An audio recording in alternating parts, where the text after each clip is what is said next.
উদং হৈছে নেকি চৰকাৰৰ ৰাজভঁৰাল প্ৰায় 8 মাহে এটকাও পোৱা নাই প্ৰধানমন্ত্ৰী আৱাস যোজনাৰ গৃহ লাভ কৰা দৰিদ্ৰ হিতাধিকাৰীসকলে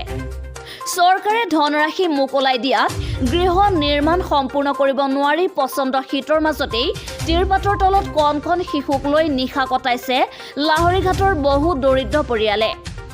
ৰাজভঁৰাল উদং হৈছে নেকি উন্নয়নৰ ফটাঢোল কোবাই ফুৰা হিমন্ত বিশ্ব শৰ্মাৰ চৰকাৰৰ ৰাইজৰ বিভিন্ন প্ৰান্তৰ লগতে লাহৰীঘাটতো প্ৰধানমন্ত্ৰী আৱাস যোজনাৰ গৃহ লাভ কৰা দৰিদ্ৰ হিতাধিকাৰীসকলে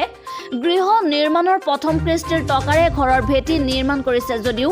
বিগত প্ৰায় 8 মাহ ধৰি গৃহ নিৰ্মাণৰ বাকী ধনৰাশি চৰকাৰে মোকলাই নিদিয়াত লাহৰীঘাট উন্নয়ন খণ্ডৰ অন্তৰ্গত প্ৰতিখন গাঁও পঞ্চায়তৰ দৰিদ্ৰ হিতাধিকাৰীসকলে এতিয়া পকী ঘৰৰ পৰিৱৰ্তে তিৰপাতৰ তলত জুপুৰি সাজি পচন্দ শীতৰ মাজতো পৰিয়ালৰ সৈতে নিশা কটাবলগীয়া হৈছে চাওক এই দৃশ্যলৈ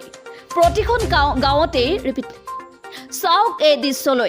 প্ৰতিখন গাঁৱতেই এতিয়া এনেদৰে আধা পকা ভেটি নিৰ্মাণ কৰি থৈছে দৰিদ্ৰ হিতাধিকাৰীসকলে কিন্তু কেতিয়া লাভ কৰিব এওঁলোকৰ গৃহ নিৰ্মাণৰ বাকী ধনৰাশি শীঘ্ৰেই চৰকাৰক গৃহ নিৰ্মাণৰ বাকী ধনৰাশি মোকলাই দিবলৈ অনুৰোধ জনাইছে দৰিদ্ৰ হিতাধিকাৰীসকলে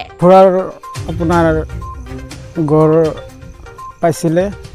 আগত আপোনাৰ সোণৰ ঘৰ এটা আছিল খেৰৰ ঘৰ এটা আছিল এই ঘৰটো আপোনাৰ চৰকাৰে ঘৰ এটা দিছে এই ঘৰটো ভাঙি পেলাই আপোনাৰ আজি 8 মাহ ধৰি ঘৰত আপোনাৰ এনেকুৱা আপোনাৰ আছে জুপুৰিত আপোনাৰ ল'ৰা ছোৱালী সৰু ল'ৰা ছোৱালী বুঢ়া মানুহ আছে এইবিলাক মানুহ লৈ পেলাই ইমান কষ্ট কৰি আছে আমি অতি সোনকালে মামাক আমি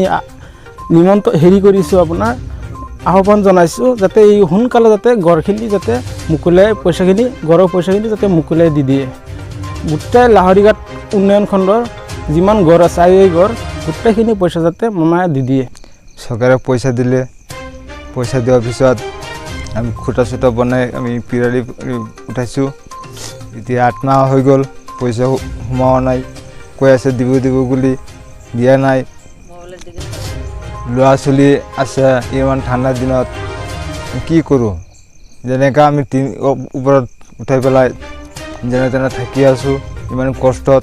আমি হিমন্ত মামাক অনুৰোধ জনাইছোঁ যে পইচাকেইটা মইৰাবাৰীৰ পৰা ৰাবুল ইছলামৰ ৰিপৰ্ট বি নিউজ আছাম বনাই থাকিব পাৰোঁ।